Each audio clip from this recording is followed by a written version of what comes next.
Gopesha Gopika Kanta Radha Kanta Namostute Tapta Kamshana Gaurangi Radhe Vrindavaneshwari Rishabhanu Sute Devi Pranamami Haripriye Vanchakolpatarubhyascha Kripa Sindhobhyevacha Patitanam Pavanebhyo Vaishnavebhyo Namo Namah Shri Krishna Chaitanya Prabhu Nityananda Shri Advaita Gadadhar Shiva Shadi Gaur Bhaktarinda Hare Krishna Krishna Krishna Hare Hare Hare Rama Rama Rama Hare Hare.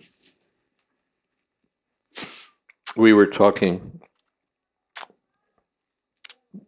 about the last 2 evenings about why Krishna didn't return to Vrindavan.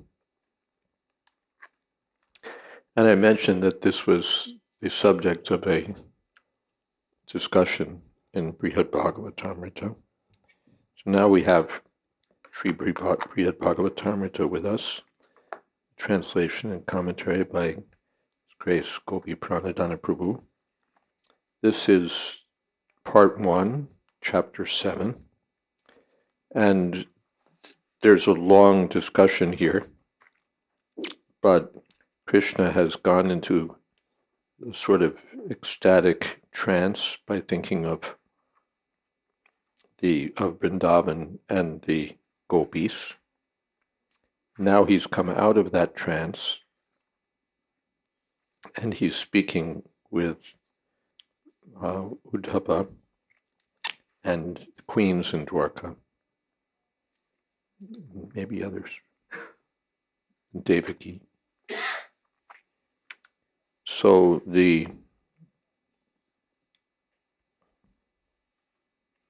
he's talking about the Brijbasis.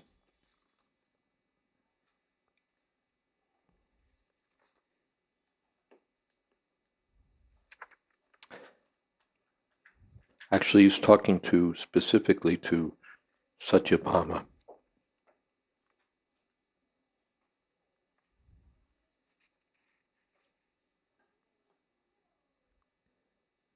So speaking about the Brajbasis, he says, I can never fully repay these devotees, and so I am utterly indebted to them. But even if for their pleasure I were to return to live with them, I don't see how that would help. Then he says, Marikshanad eva vigardha bhavo dayena labdha vikala vimoham nadaihikam kinshana te nadeham vidur nachatmanam aho kimanyat. Just by seeing me, they become so dazed and bewildered by ecstasies from deep within that they fail to recognize their own bodies and everything that has to do with their bodies, what to speak of the rest of the world. Commentary: as soon as the devotees of Braja see Krishna's beauty, their prema transforms into intense ecstasies, manifest in their bodies as trembling, perspiring, and other sattvic symptoms. These devotees then enter a trance of bewilderment, losing external consciousness. In this state, called vimoham, the most exceptional trance, Vishishtamoham, the Supreme Person reveals himself in full with his attributes and associates. Thank you. Hare Krishna. Oh, thank you. This state, therefore, lies far beyond the partial realization of the truth attained by the impersonalists in their ordinary samadhi with its artificial background of voidness.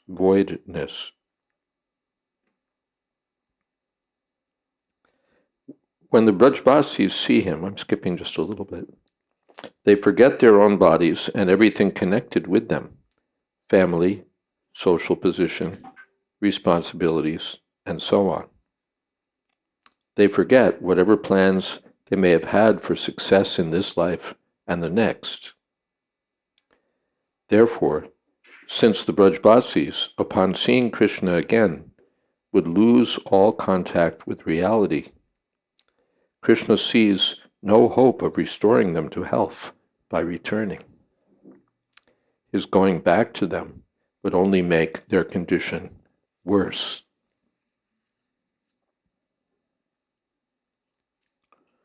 Drishdepi shamyen maitan nadukam vichcheda chinta kulitatman nam vai harshaya tesham kriyate vidhir yo dukam sasadyo dvigami karoti. So their pain won't be relieved even if they see me.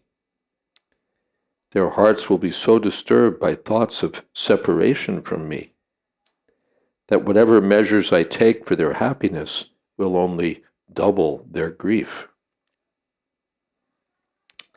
Commentary: in their trance of separation, the devotees of Braja are aware of nothing but Krishna.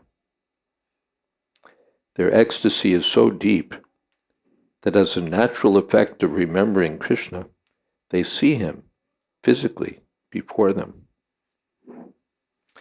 Other pure devotees, whose love for Krishna is not on the same level of perfection, have separate experiences of him internally and externally. Dhruva, for example, concentrated his mind on Lord Vishnu in deep meditation, but his internal vision of the Lord did not expand into a vision outside like that of the gopis. Only when Lord Vishnu came to Dhruva to offer him special mercy did the Lord disappear from Dhruva's heart to show himself externally.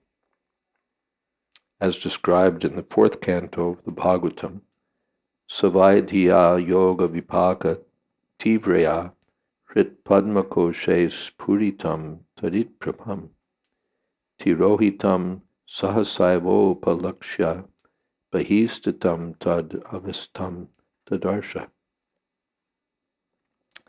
The form of the Lord, brilliant like lightning, on which Dhruva Maharaj, in his mature yogic process, was fully absorbed in meditation, all of a sudden disappeared. Thus Dhruva was perturbed and his meditation broke.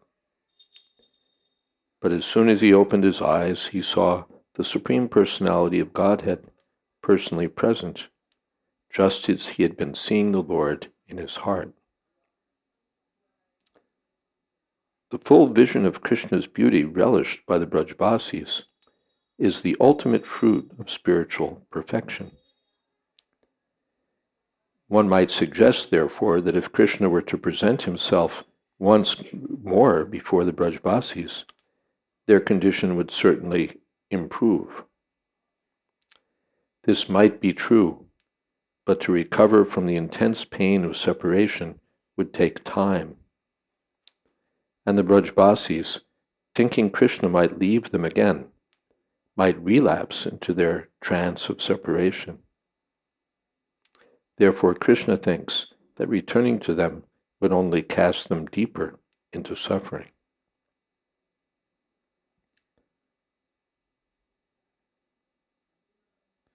The painful anxiety of separation from Krishna puts the Atmas of the Brajbasis, meaning their hearts, their bodies, and the very essence of their being, into turmoil.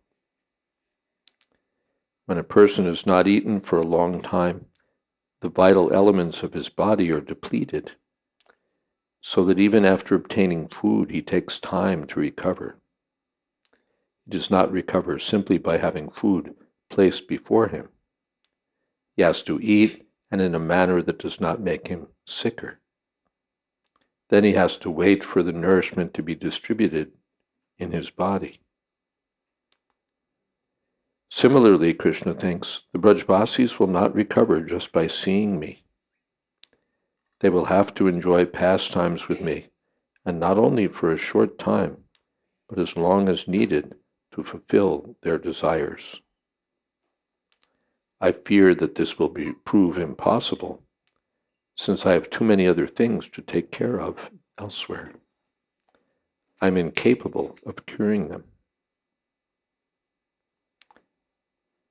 Even if Krishna's concern were unfounded, if he were to treat their disease of separation by returning to them, they would remain susceptible to agitation, thinking he might leave them again. Their anxiety, being an essential part of their very existence, cannot be cured even by his personal darshan. As Krishna indicates by the word by, he knows this from his own experience with the devotees of Vrindavan, and so also to the other devotees.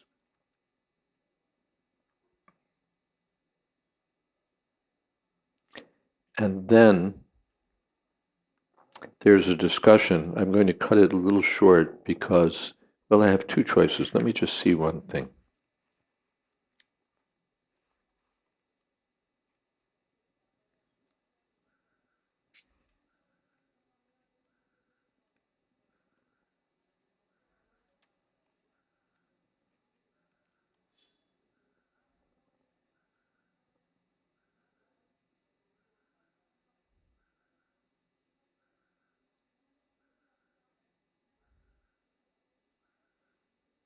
Hmm.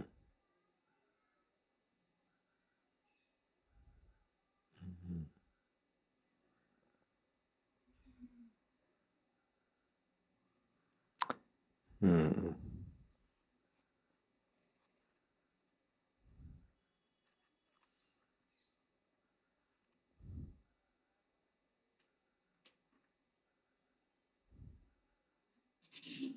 Hmm.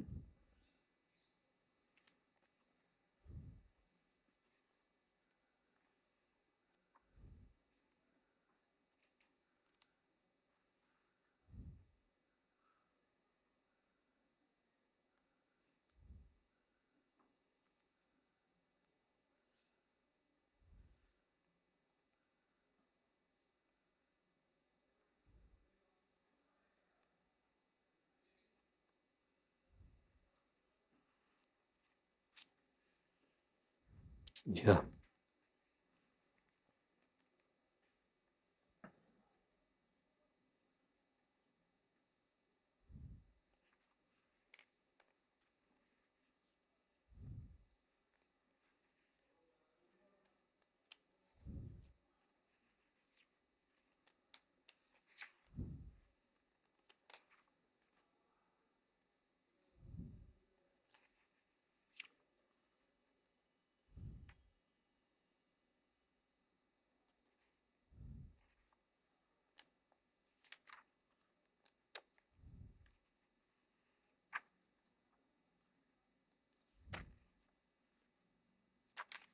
Mm-hmm.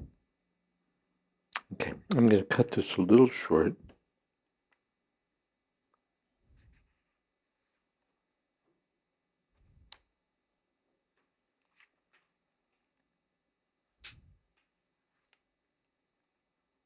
Hmm.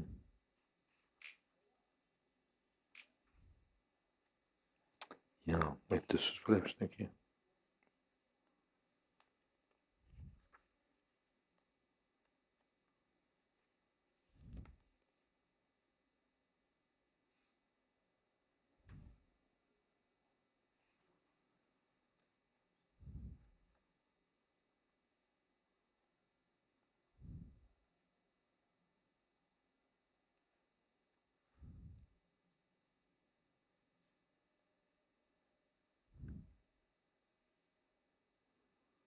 Yeah.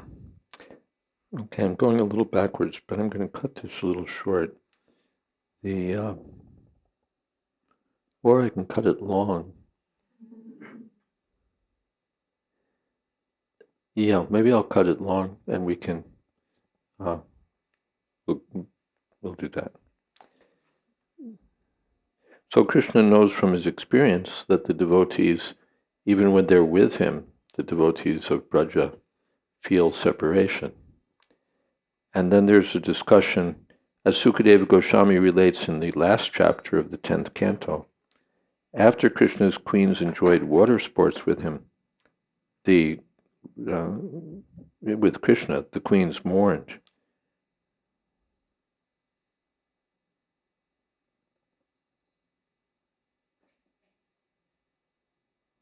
Kurari vilapisi tvam vita nidra nasheshe swapati jagati ratriam isharo gupta bodha vayamiva saki kachchid gadha nirbinna cheta nalina nayana haso darali lekshitena. O Kurari bird, at night you are lamenting. Somewhere in this world, the Supreme Lord is asleep in a hidden place, but you are wide awake, O friend, unable to fall asleep. Is it that you, like us, have had your heart pierced to the core by the munificent, playful, smiling glances of the lotus-eyed Lord? While speaking this verse, Krishna's queens were not actually separated from him. Thus they say Ratriyam Ishvara, referring to the night as different from the present moment. In fact, they were speaking during the day and had just finished playing with Krishna in the water. Introducing these sports, Shukadev had said, Uchur Mukundaya Kadiyo Kira Unmatibajjaram Chintayantyo Ravindaksham Tani Me Gadatashranu. The queens then became stunned in ecstatic trance, their minds absorbed in Krishna alone. Thinking of their lotus-eyed Lord, they spoke as if insane. Please hear their words from me as I relate them. Thus the queens, whose only object of attention was Krishna, were momentarily speechless in trance. When their thoughts of Krishna impelled them to speak, they spoke slowly, as if recovering from mental imbalance. From their words, it is evident that Krishna's queens were foreseeing the pain of separation, even while enjoying with him. Shukadev Goswami chose to end his narration of the 10th canto on this note of especially intense sweetness. Madhurena samapayet. Krishna may be the omniscient Supreme Lord and the most expert arranger of all things to satisfy his devotees. But these very special devotees, the devotees in Braja, he feels unable to help. Tesham, there, may again refer either to the Vrajbasis in general or else only to the gopis. His sentiments expressed in this verse are befitting in either case. Any attempt to make the Vrajbasis happy will quickly make everything go wrong, just as water thrown on an oil fire makes the fire explode and go out of control. Thus, Krishna faces a dilemma. On one hand, the Vrajbasis do not know how they can survive in separation from Krishna. And on the other hand, even if he stays with them a long time, they will inevitably worry that at any moment he might leave them again. As this most exquisite agony of viraha bhav rises in their hearts, it will only worsen their grief. Krishna reasons that just as there's no way to remove the natural quality of heat that he imparted to the element fire at the time of creation, There's no way that anyone, even he himself, could withdraw the ecstatic nature of the Brajbasis imparted to them by his unique mercy. This state of affairs is the greatest glory of the residents of Braja. Of course, the devotees of Krishna in Braja feel special ecstasy when they join with him directly in the spontaneous pastimes found nowhere else. Nonetheless, the special pure love born of separation from him rises within them most of the time. The Brajbasis are the special recipients of super excellent Viraha Bhav, which is his greatest mercy, Parama Mahatva, because it is filled with the highest special happiness, carried to its ultimate extreme.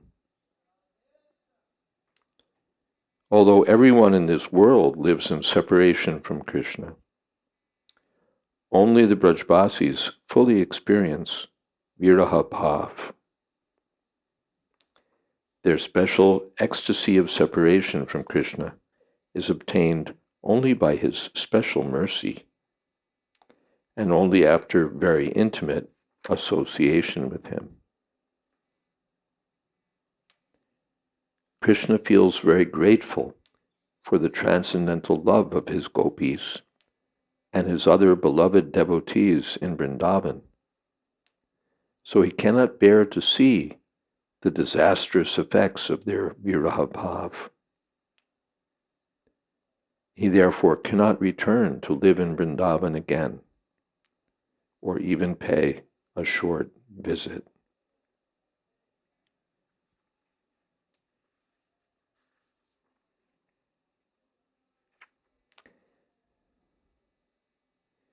Adrishyamane chamayi pradipta viyogavaner vikala kadachit mrta ivonmada hata kadachit vichitra bhavam madhuram bhajante. And when they cannot see me, they become so torn that the fire of separation leaves them sometimes as though dead, and sometimes as though insane. Thus they partake of the nectar of wonderful ecstasies. Commentary. In this verse, Krishna defends himself against the accusation that he's ungrateful to have abandoned the residents of Braja. What the Brajbasis feel because of Krishna's absence is a concentrated agony, similar to the burning heat of fire. They lose control of their wits and sometimes seem on the verge of death, showing no external sign of life. At other times, they seem afflicted by madness. But Krishna explains that these are all signs of the highest devotional ecstasy. Tamisra punjari yareva kinchid madhya varnopamam ikshate tai sachumbanam tat parirabhyate mad tiya param tat kwanuvarnaniyam. If they see a patch of darkness resembling my complexion, they embrace and kiss it, mistaking it for me. What more can I describe? Commentary. These commentaries, by the way, are Sanatana Goswami's own commentary he wrote a commentary on his own book. And so Gopi Pranadhana Prabhu has, in his commentary, has mainly translated and paraphrased what Sanatana Goswami himself has said. When the devotees of Vrindavan, especially the young gopis, see a shadow or a dark place that reminds them of Krishna's spotless dark blue complexion, they think that Krishna is standing before them. What else they do besides trying to kiss and embrace the shadow, Krishna would rather not describe, because some of his hearers might be unqualified to understand, and others might be plunged into distress. Even if he were to return to his devotees in Vrindavan and grace them with his presence, he would be powerless to soothe and enliven them. And even in his absence, the Brajbasis sometimes enjoy his presence on their own by picturing spiritual images of him within their minds. So Krishna feels he cannot do anything to change their situation and must remain an insolvent debtor, as he previously described. He should not be called ungrateful because the circumstances render him helpless. Ateva maya svasya stitim apyastite samam drishtva nagamyate tatra shrinvartam yushmadudvahe. Therefore, my staying with them would be equal to my absence. Realizing this, I have not returned there. And then Krishna will speak, he says to Satyabhama, now hear the real reason I married you. That's a separate discussion. Commentary, whether Krishna shows himself to his dearmost devotees or remains unseen to them, they will be torn by the ecstasies of separation, and he will suffer the frustration of being unable to help them. Such is the apparent misery of Krishna and his devotees. But there's another level of this transcendental reality, unseen to ordinary eyes. Krishna lives eternally in Vrindavan, in his invisible aprakata manifestation, endlessly continuing to bestow the enjoyment of his pastimes. In some confidential pastimes, he returns to Vrindavan from Dwarka in his aprakat form. Thus, at the same time that the devotees of Vrindavan suffer separation from Krishna's prakata manifestation, his manifested presence, they continue to enjoy forever the manifestation in which his pastimes are aprakat, or invisible. Some subtle hints of this have already been spoken by Krishna. I can never fully repay these devotees, and so I am utterly indebted to them. Just by seeing me, they become so dazed and bewildered by ecstasies from deep within. And whatever measures I take for their happiness will only double their grief. Elsewhere, the evidence for Krishna's secretly returning to Mathura Mandala is more concrete. In Srimad Bhagavatam, 1st Canto, Chapter 11, Text 9, the citizens of Dwarka mention Krishna's trips to Hastinapur and Mathura Mandala. And the ladies of Hastinapur, referring to Krishna's perpetual presence in Mathura, speak in the present tense. Aho alam shlagya tamam yado kulam, aho alam punya tamam madhorvanam, Yadesha pungsam rishapa priya shriya swajanmana chankramanena chanchati. Oh, how supremely glorified is the dynasty of King Yadu, and how virtuous is the land of Mathura, where the supreme leader of all living beings, the husband of the goddess of fortune, is marking the land by his birth and his wanderings. Present tense. The women of Mathura city also talk about Krishna's being present still in Braja.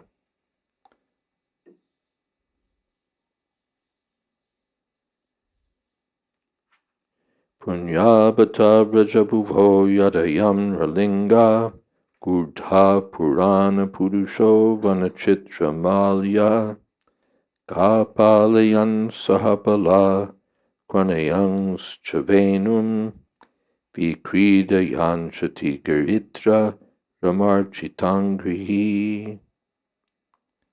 How pious are the tracts of land in Vrindavan!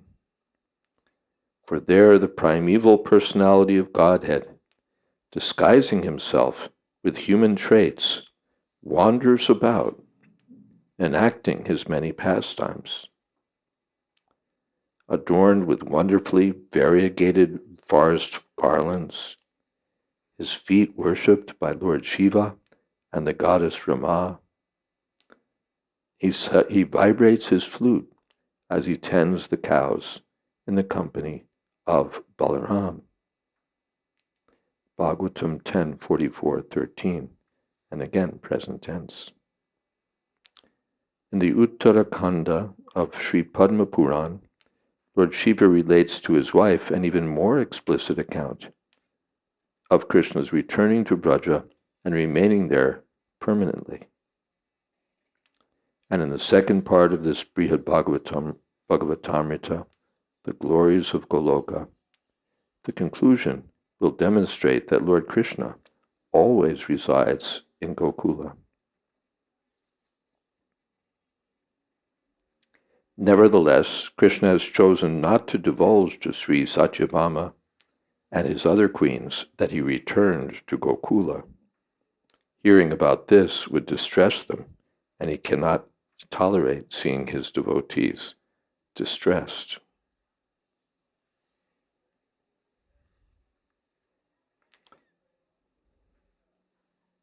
So then Krishna explains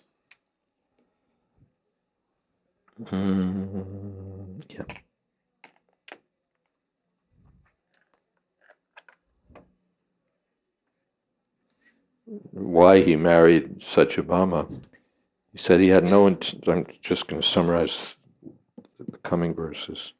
He said he had no intention of getting married, no desire to marry when he came to Mathura.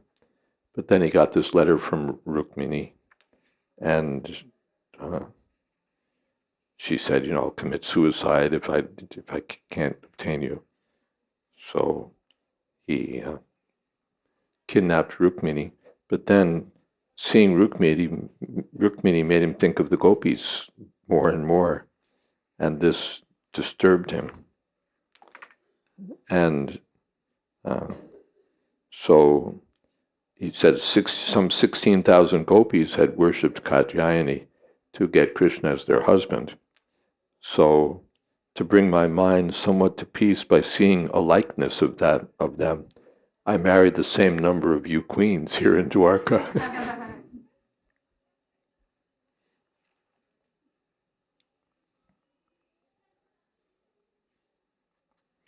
So this is some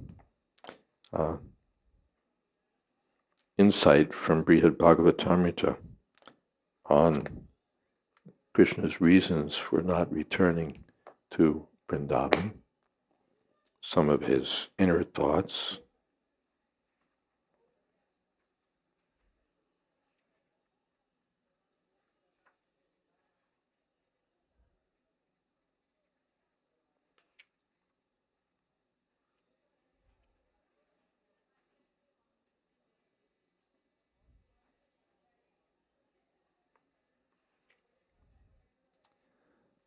Any questions or comments? Yes.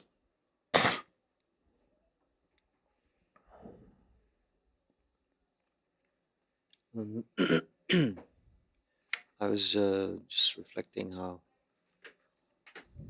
um, in this world, this is just Oh, you have to speak up. speak louder, Mm-hmm. clearer. Yeah, it's a bit of an exposing my level of consciousness. But what I was reflecting on is how in this world also it seems that the good times are short, and then the separation of it is not to compare it, obviously, but they are long. And then, that's all I have to Either say. way, it's trouble. Right.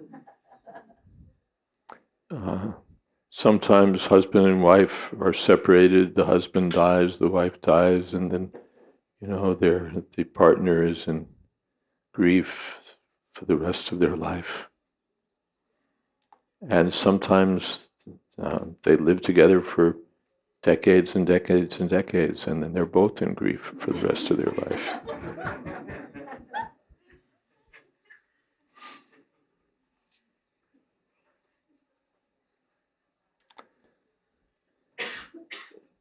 In any case, it's said in the Bhagavatam that we're like flotsam and jetsam, the stuff that bobs in the water, the seaweed and those sticks and things, and the water brings those things together for a while, and they float in the ocean like this, and the water separates them, and they go off into different parts of the ocean.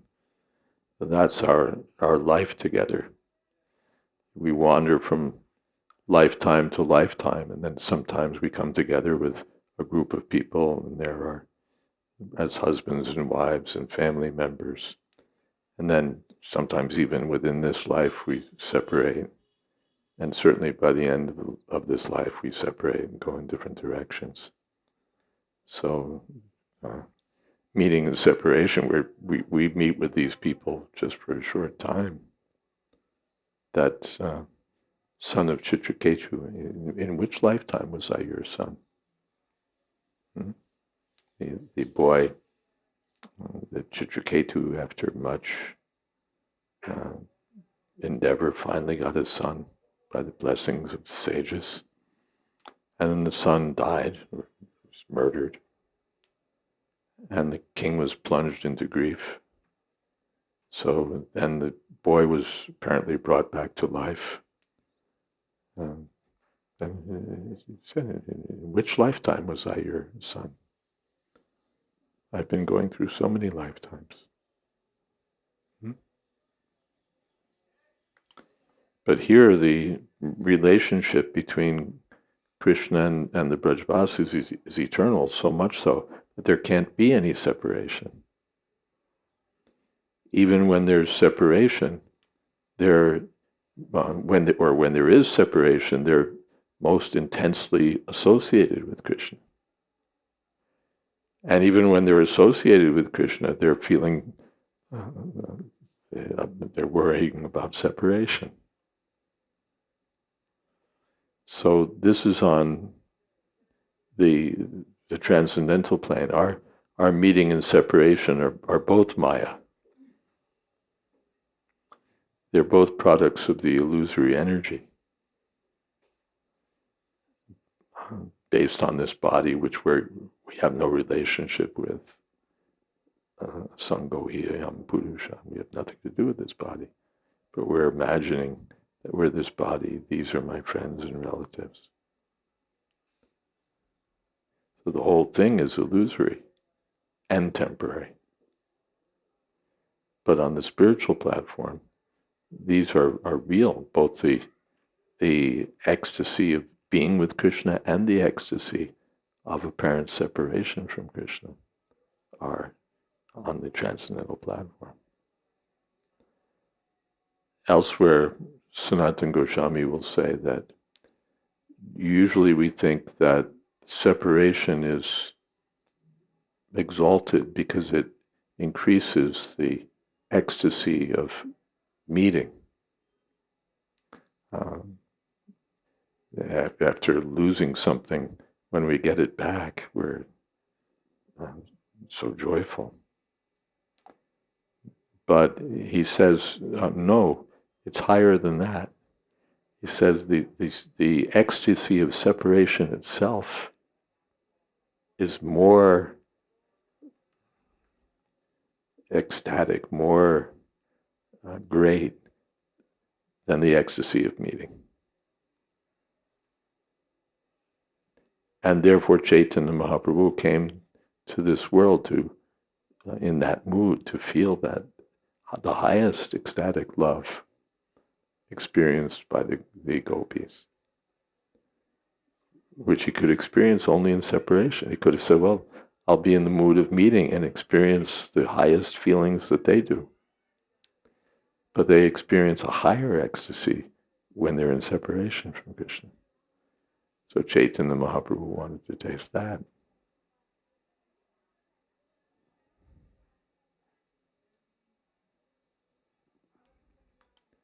So these are all confidential and exalted teachings of the Sri Chaitanya Mahaprabhu and the Goswamis. When we go out and meet people for book distribution, we don't say, you read these books and become Krishna conscious, you'll be miserable for the rest of your life.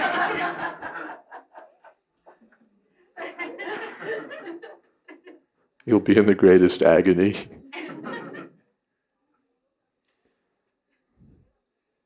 But these are for those who have some understanding of relationships with Krishna.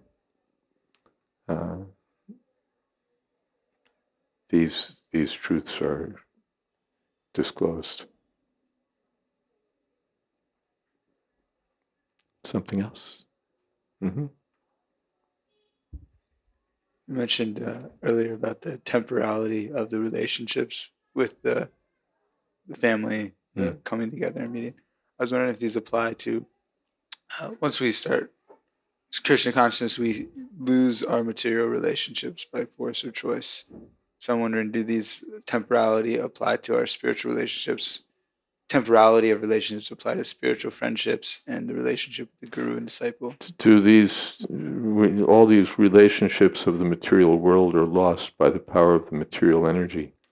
Do these relationships, do spiritual relationships persist, or are they lost between spiritual associates, between guru and disciple, and so on? Well, the relationship first between guru and disciple, we hear, is eternal. That it's never lost. How it will exist in the spiritual world, we'll discover. But we hear that it's never lost. The relationships with others may also exist on the spiritual platform, but again, we'll have to discover what it is. What's the word? The sentimental followers of different spiritual, quasi-spiritual ideas envision themselves being together lifetime after lifetime. Generally people think there's only one life and that's it. Then you go to heaven. And they also have the idea sometimes. They also have the idea. We didn't bring any books today. Do we have books? We're out of books again. They also have the idea that we go to heaven and we'll be together.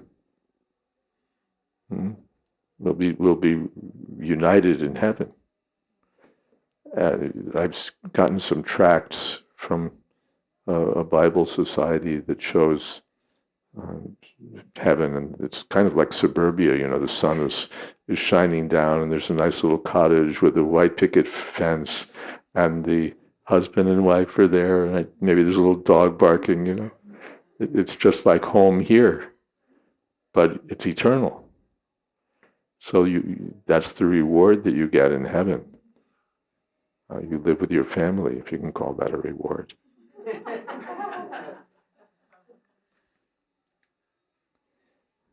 And then there are those who think that, in terms of soulmates, that no, there's more than one life, and we can be together lifetime after lifetime. How wonderful. We'll know one another. Somehow fate will bring us together again and again.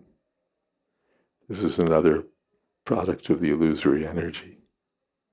Sometimes it may happen. Prabhupada talked about the man who was a beggar, and he came to a house, and the residents beat him with shoes and drove him away.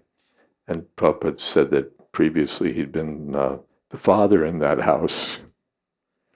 And it's due to some disagreement or whatever, now they're driving him away. So, or you may become a cockroach in the house. You're attached to the house, and you can stay with your family and take the crumbs from the table as a cockroach.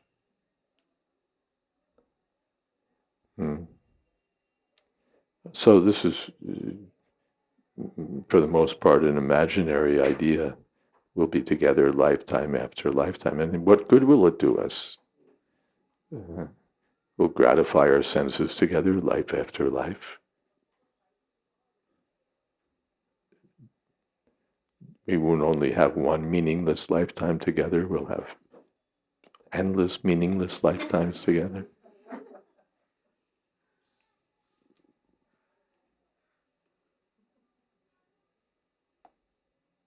So there may be we may have association in the spiritual world, but not corresponding on a one-to-one relationship to what's here. There'll be an Indian section, and then there'll be an American section, and there'll be Latin America, and there'll be Germany, and there'll be sets of husbands and wives from previous lifetimes all living together as husbands and wives again. But this time their bodies will be blue, and they'll have 4 arms, or they'll be living in Goloka Vrindavan together as husbands and wives. No. God, please, no.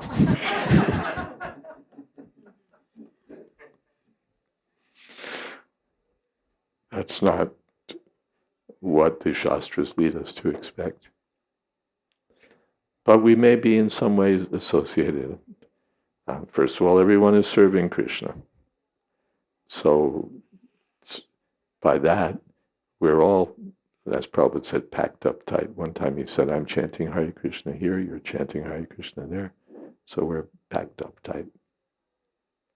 So in the absolute world, how we may associate, again, we'll find out when we're there.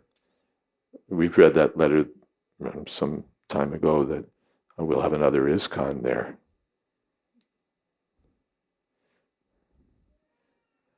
But we'll have a new GBC.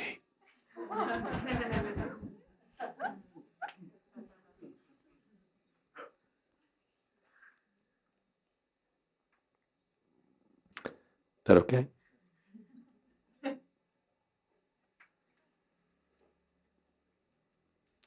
Even, yeah, okay. In Vrindavan, I won't. I said enough. Something else.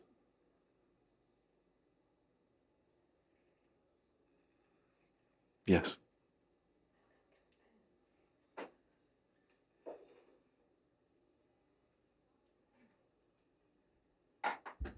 You mentioned becoming blue with 4 arms.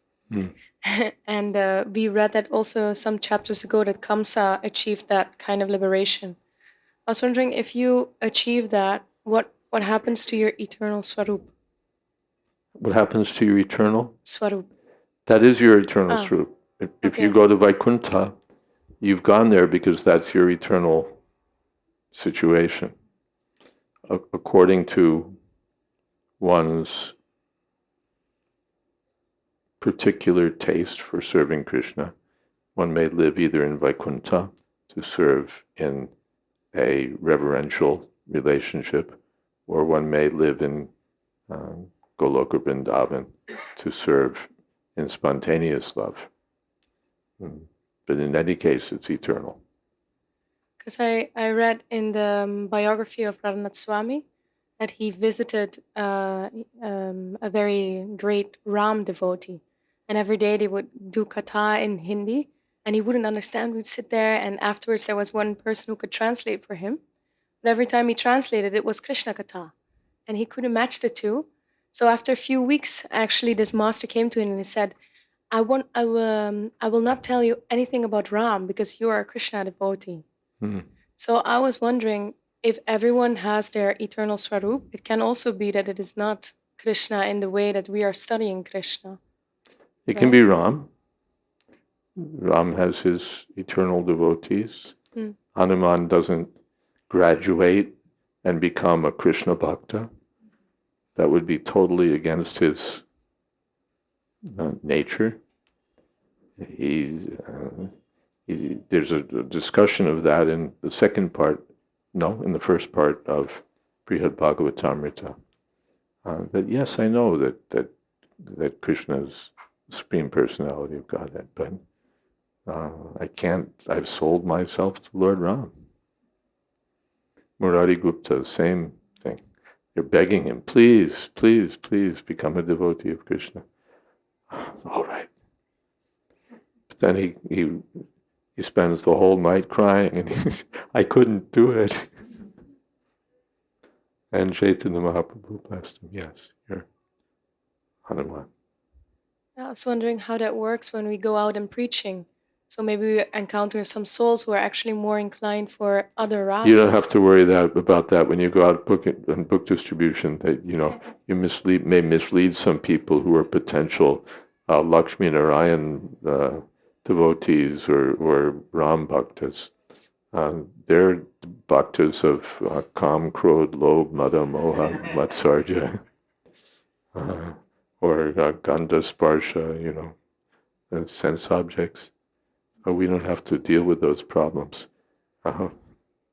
Let them first pry their fingers off their intense attachment to the material spirit of enjoyment.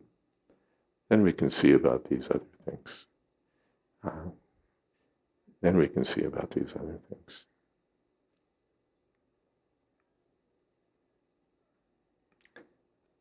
At the present stage, we're neither Krishna bhaktas, nor Ram bhaktas, nor Narayan bhaktas.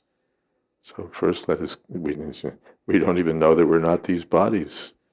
We're Dehatma bhaktas, devotees of the body and mind. So we have a way to go. Yes, Rukmini. Marge, I'm just checking that I understand the text properly. It seems to indicate that Krishna did go back to Vrindavan. Yes. And it's unknown to others. Yes. The text here, Sanatana Goswami is giving evidence that Krishna confidentially returns to Vrindavan. And he gives evidence from first canto of Srimad Bhagavatam, 2 places, I think, Skanda Purana, where it's said that Krishna visits these places, that he does these things, and it's in present tense.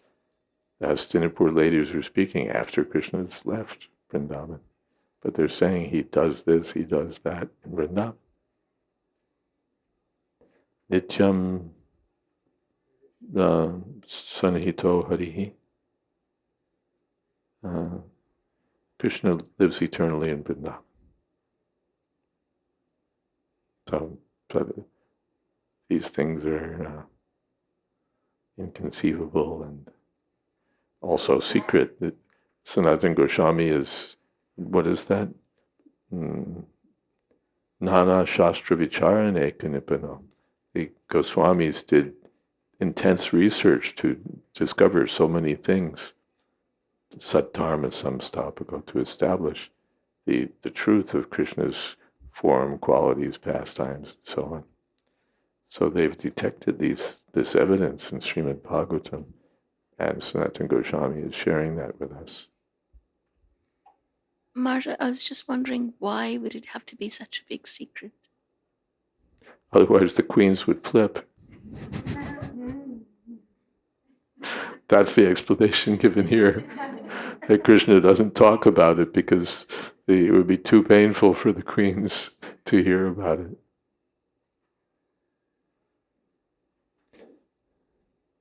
Also, these are subtle topics. The main narrative is, Krishna spends this many years in Vrindavan, then he goes to Mathura, then he goes to Dwarka.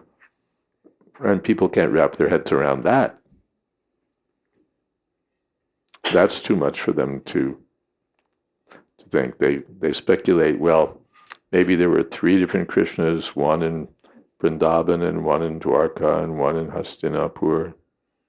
One Krishna played with the Brajbasis, another Krishna was there in Kurukshetra. They have so many speculations because they're not trained in the science of Krishna. So they can't even understand the simple narrative. And now if we introduce, well, he never really leaves, they'll be too perplexed. So these things, there are topics that are, also this is not the topic for general discussion. Even Krishna Lila is not really for general discussion, but something Krishna Lila we're sharing with the world. But these are exalted topics. 10th canto, Srimad Bhagavatam. And then these things, further details as we're reading here in Brihad Bhagavatamrita, are really for the devotees. What is Bhaktyamama Vijahanati? Yavanyas Chasmi Tat. Unless one's a devotee, one won't understand these things.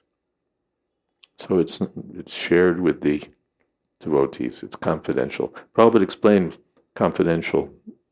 One thing about confidential means not everyone will understand it. Another meaning is not everyone will be interested. Prabhupada gave the example of baby pictures. You show me your baby pictures, and for you it's like, ooh, ooh, ooh. And for me it's, yeah, okay.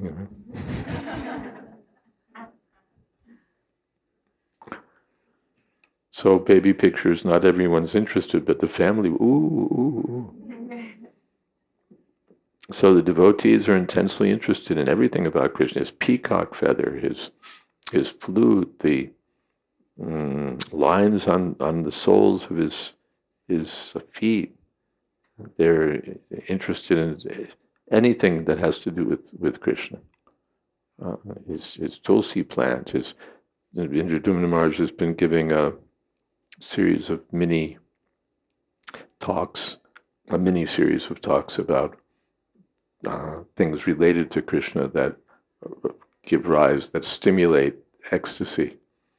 So Krishna's blankets, his stick, his flute, so many things related to Krishna.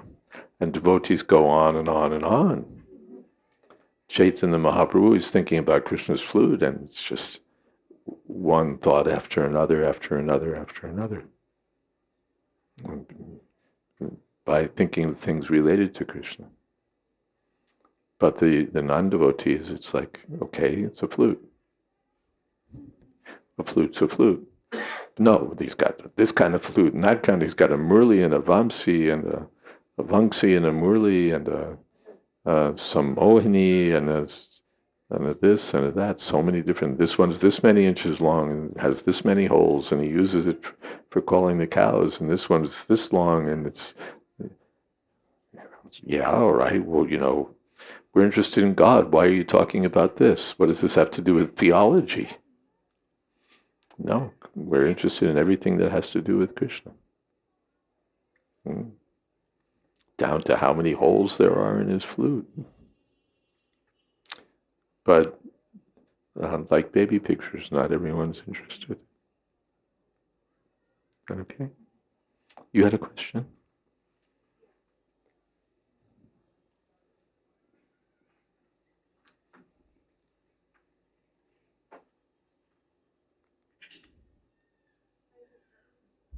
Hare Krishna. Maharaj, I had a question in relation to Chitraleka's question. If what happens then with the devotees who are in different mats, like different Gaudiya mats, so they're still worshipping Krishna, Lord Chaitanya or Radharani, like well around here, different like tilak markings and everything. Do they also have the same chance of developing the purity to recognize their eternal relationship and get the same advantage in getting back to Godhead? Or In other Gaudiya months? yeah, Sure, why not?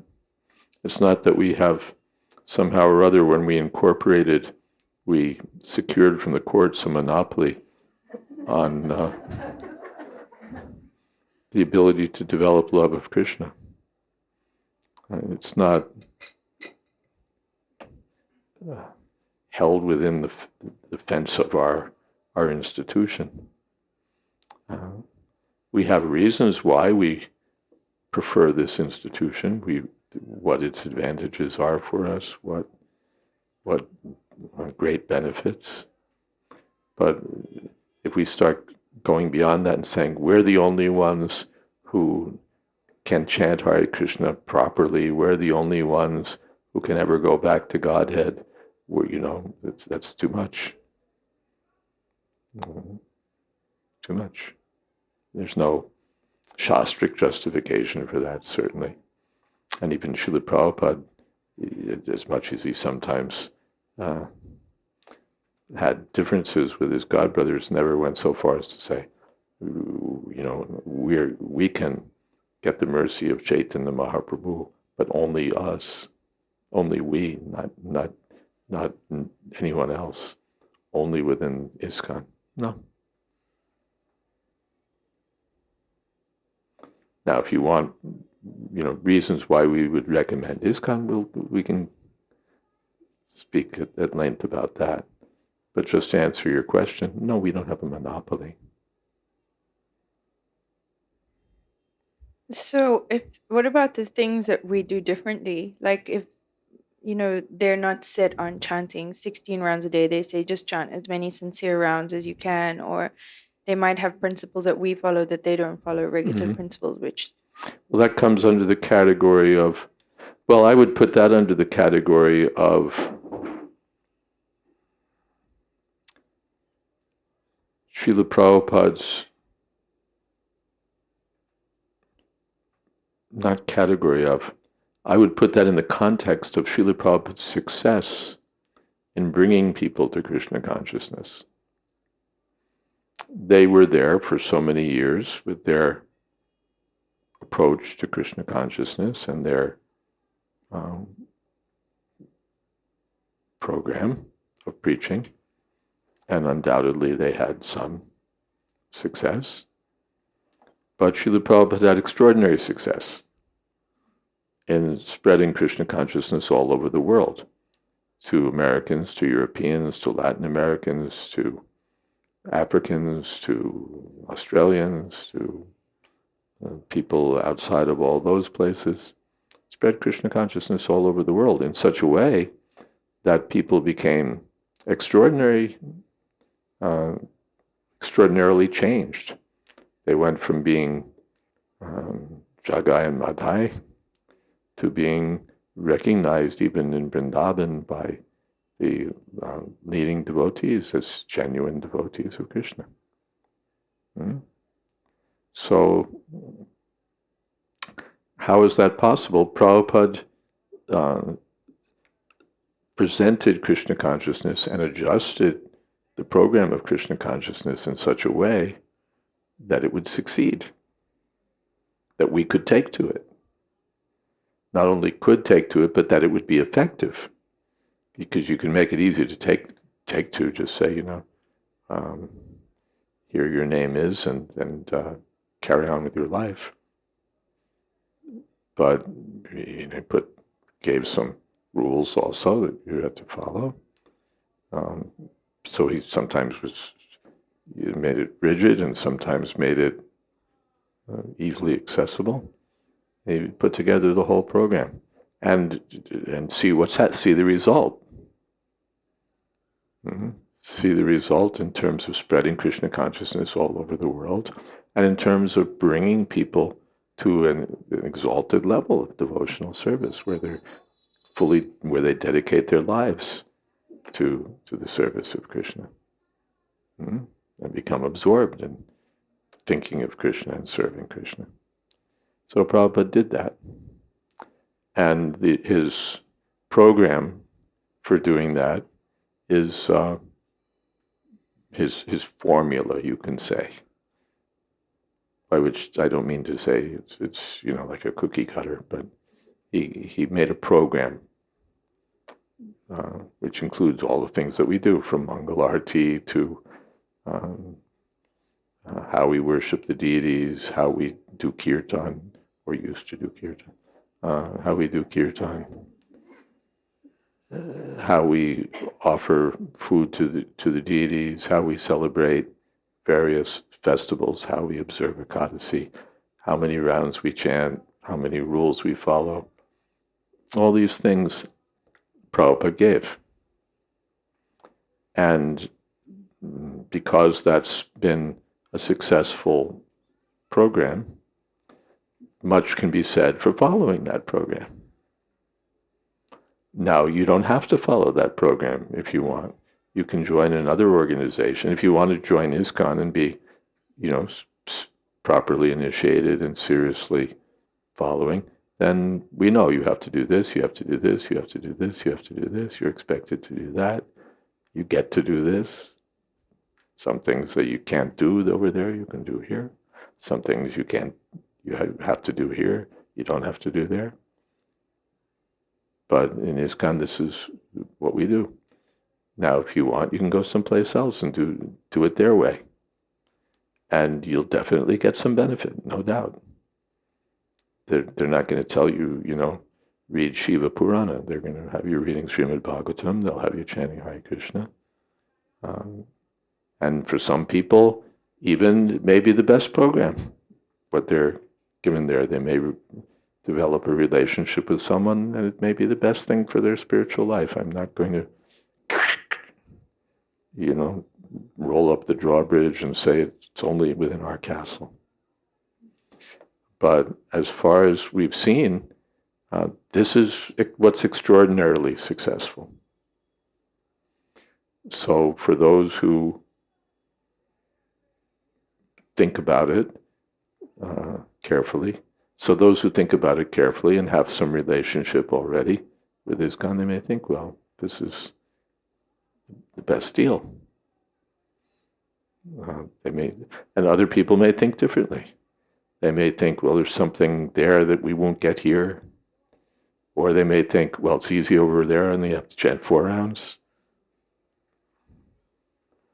And they don't ask me to promise to follow these 4 rules, or whatever the difference may be. Or, I have friends there, whatever reason. So if they go there, we're sure they'll get Krishna consciousness, and we wish them all success in their spiritual life. We have no reason to be envious, or we lost 5 people. Out of how many billion people in the world? Africa alone has more than 1 billion people. So if 3 or 5 people go to some other institution, the world doesn't end for us. There's plenty of scope. Subtract 5 from however many billion, as far as our institution goes. And add 5 for Chaitanya Mahaprabhu's movement. Good, they joined Chaitanya Mahaprabhu's movement. Whether here, there, anywhere, we're happy. Why do we have to feel, oh no?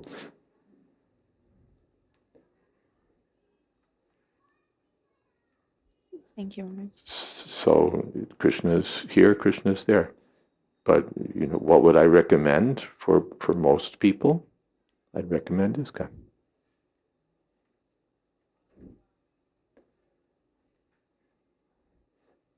But I have a few friends, I think, they did the best thing.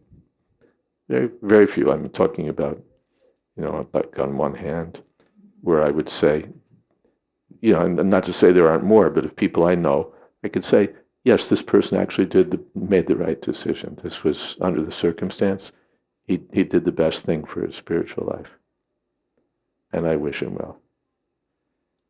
But that's, special case. For most people, it's not whatever, if you ask me, would I recommend that you go someplace where you can have it easier by chanting 4 rounds or whatever? No, I think you'll do better here. But not to say that we're the only game in town. Okay? And the special thing I would say also, more broadly than just our program, ISKCON is distinct because it's the institution dedicated to following Srila Prabhupada.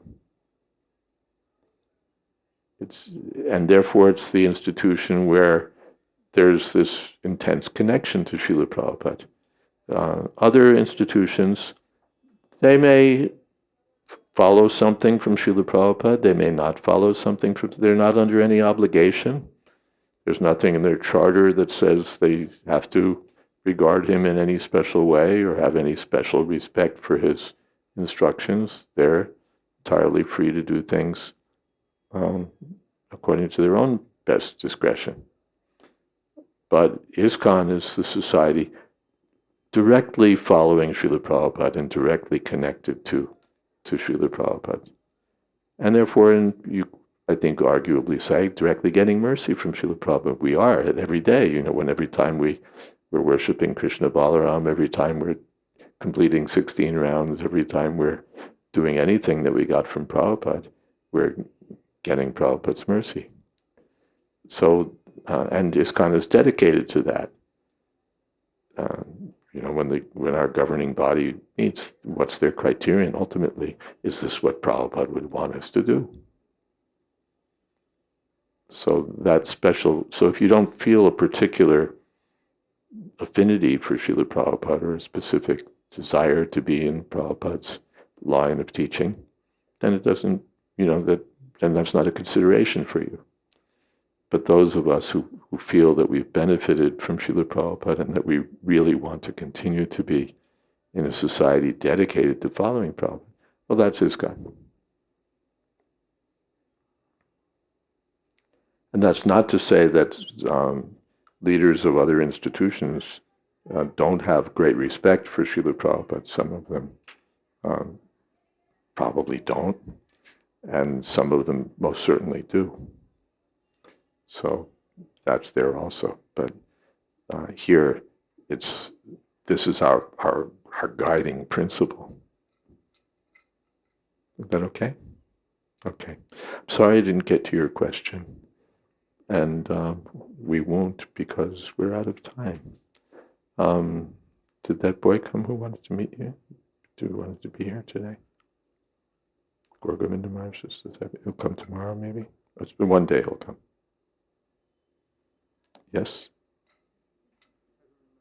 With the books, he'll come someday. But anyway, he didn't come today. Okay. All right. We'll stop here. And we'll resume. Today is like a special departure. Although I should mention that there's a discussion also in in the previous chapter of Brihad Bhagavatamrita about Nanda Maharaj returning to Vrindavan from alone without Krishna, and how everyone responded and what it was like for him to come back alone. So that's a very, what should we say, vivid discussion. Yes, Hare Krishna, good. Then, Prabhuji, what's your name? Virabhadra. This is Virabhadra Prabhu. He's a disciple of His Holiness Gaur Govinda Maharaj. And he heard that we were discussing last night Gaur Govinda Maharaj's some katha about him and something about his books. And so he's brought some books. So you can take advantage of his presence.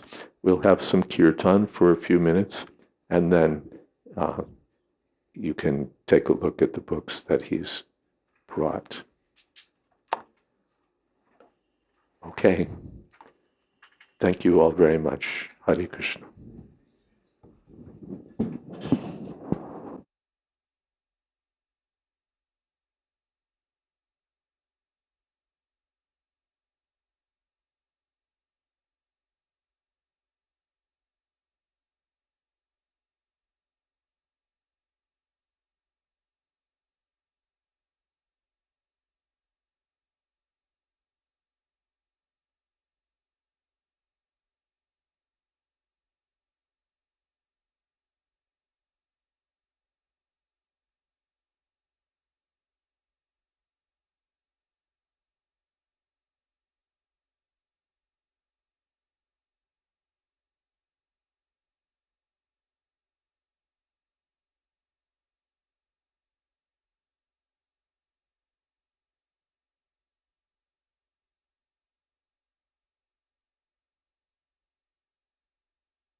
Hare Krishna,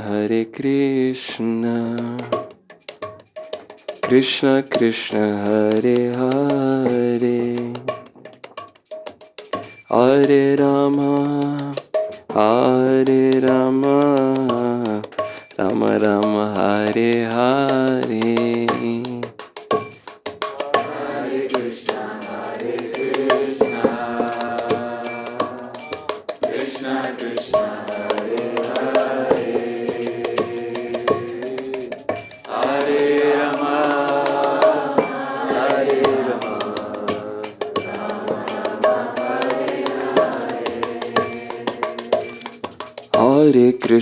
Hare Krishna, Krishna Krishna, Hare Hare, Hare Rama, Hare Rama, Rama Rama, Hare Hare. Hare Krishna, Krishna Krishna, Hare Rama,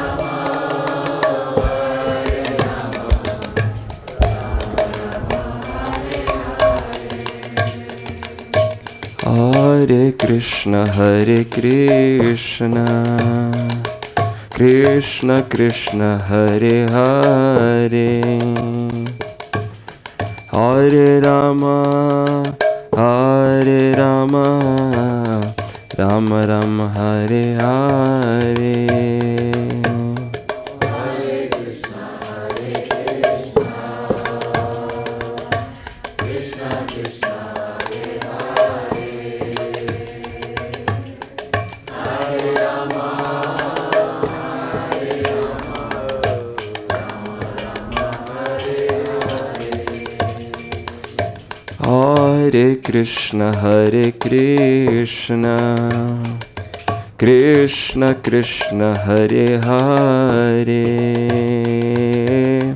Hare Rama, Hare Rama, Rama Rama, Hare Hare.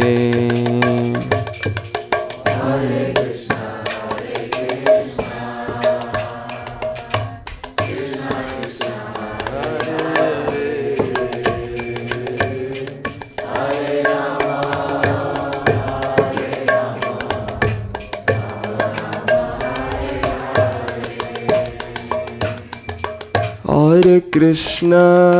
Hare Hare Krishna, Krishna Krishna, Hare Hare,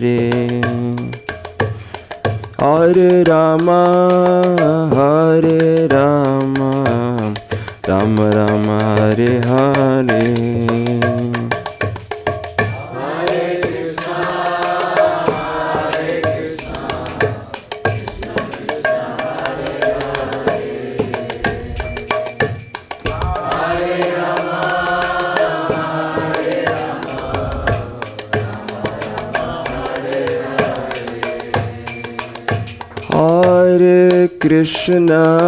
Hare Krishna, Krishna Krishna Hare Hare,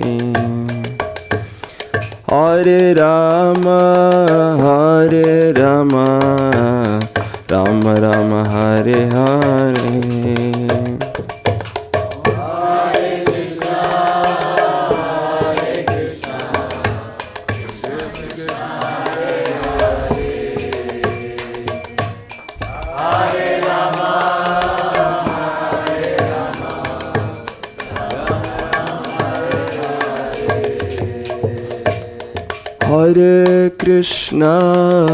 Hare Krishna, Krishna Krishna Hare Hare,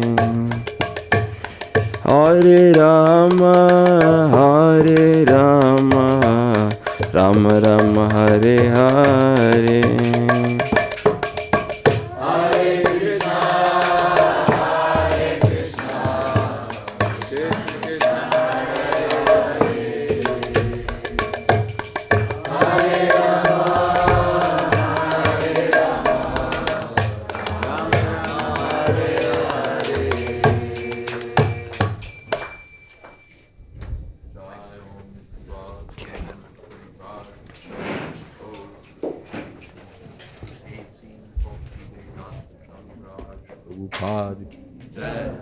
Ananta Koti Vaishnava Vrinda ki jai.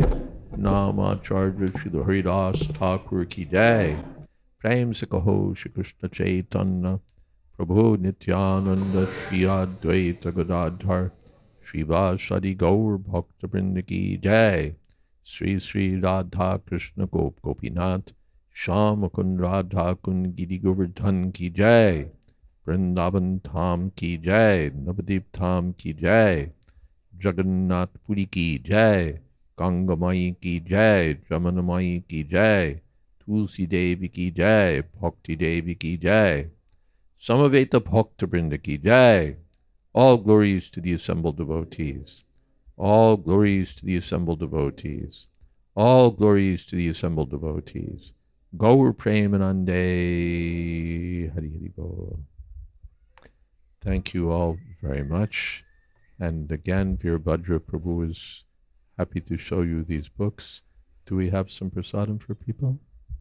We have some Ekadashi prasadam for you also. And tomorrow, Krishna book.